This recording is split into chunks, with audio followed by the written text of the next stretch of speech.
चांद पर जाने का ख्वाब। कहीं दूर एक छोटे से गांव में आफताब नाम का एक ज़हीन लड़का रहता था। आफताब का दिल हमेशा आसमान की वसतों में खोया रहता। इसके ख्वाबों में चांद, सितारे और कहकशाएं आती थी। रात के वक्त जब सब सो रहे होते, आफताब अपने घर की छत पर बैठकर आसमान के तारों को देखता और चांद से बातें करता। चांद, तुम कितने दूर हो? तुम्हारे पास पहुंचना कैसा होगा? तुम्हारे राज क्या हैं? वो खुद से ये सवालात करता रहता। आफताब के गांव में जिंदगी सादा थी। लोग खेती बाड़ी करते और अपनी रोजमर्रा की जिंदगी में मसरूफ रहते। गांव में जदीद टेक्नोलॉजी का नामो निशान तक न था और लोग आफताब के ख्वाबों को फजूल समझते थे। वो हंसते और कहते, ये लड़का अजीब है, जमीन की फिक्र छोड़कर चांद की बातें करता है।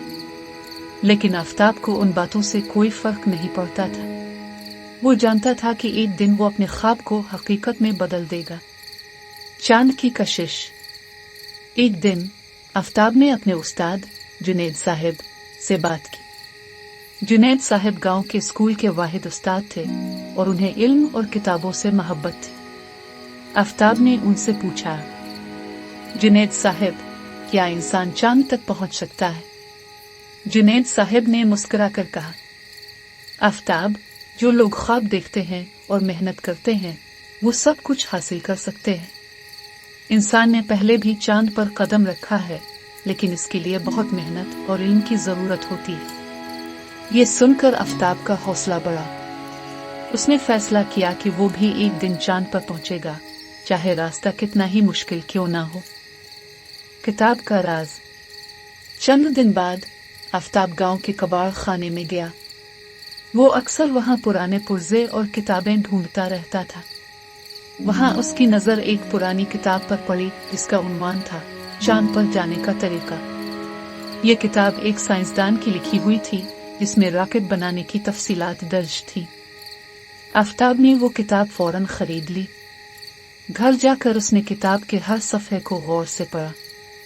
इसमें रॉकेट के डिजाइन, इसके ईंधन और खला में सफर के बारे में लिखा था। किताब के आखिर में लिखा था, चांद तक पहुंचने के लिए 3 चीजें जरूरी हैं। 1 ख्वाब देखने की हिम्मत, 2 इल्म और मेहनत, 3 मुश्किलात का सामना करने की ताकत। ये जुमले आफताब के दिल में घर कर गए। इसने फैसला किया कि वो रॉकेट बनाएगा और चांद पर जाने की कोशिश करेगा। चांद गाड़ी की तैयारी। आफताब के पास वसाइल महदूद थे, लेकिन इसका इरादा मजबूत था। इसने गांव के लोहार, बढ़ई और दीगर कारीगरों से मदद मांगी। वो कबाड़ खाने से पुराने लोहे के पुर्जे, लकड़ी के फ्रेम और पुरानी मोटरें जमा करता रहा। जब गांव के लोगों को मालूम हुआ कि आफताब चांद पर जाने की मशीन बना रहा है, तो वो हंसने लगे। ये लड़का पागल हो गया है, चांद पर जाने के ख्वाब देख रहा है। कुछ लोगों ने इसे मशवरा दिया कि वो अपना वक्त जाया ना करे, लेकिन आफताब ने किसी की बातों पर कान न धरा। जुबैर की दोस्ती। आफताब का सबसे अच्छा दोस्त जुबैर था। जुबैर अगरचे साइंस का ज्यादा इल्म नहीं रखता था, लेकिन वो हमेशा आफताब का साथ देता था। एक दिन जुबैर ने कहा, आफताब, मैं तुम्हारी मदद करूंगा।